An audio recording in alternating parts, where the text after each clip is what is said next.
সুলাইমান আলাইহিস সালামের সময় বিশ্বে এমন প্রযুক্তি ছিল, এই প্রযুক্তির ধার কাছেও কোনোদিনও এই বিশ্ব আর যেতে পারবে না।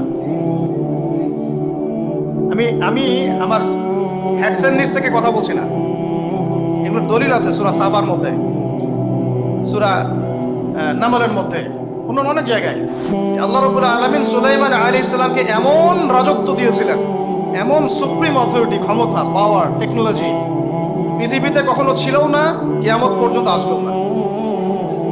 এখন পর্যন্ত কোনো টেকনোলজি আসে নাই যে আমি এই চেয়ারটাকে বলবো চলো আমাকে ঢাকায় নিয়ে নামাই দিবে, তাও আবার 1 সেকেন্ডের মধ্যে। কতটুকু সময়? এখন পর্যন্ত কোনো টেকনোলজি আসে নাই যে আমি চোখের পলক ফেলবো এইটুক সময়ের মধ্যে আমার স্ত্রীকে আমার পাশে নিয়ে বসাই দিবে। আসছে? সুলাইমান আলাইহিস সালামের সময় এমন ছিল, সাগর থেকে মুক্তা, মণিমুক্তা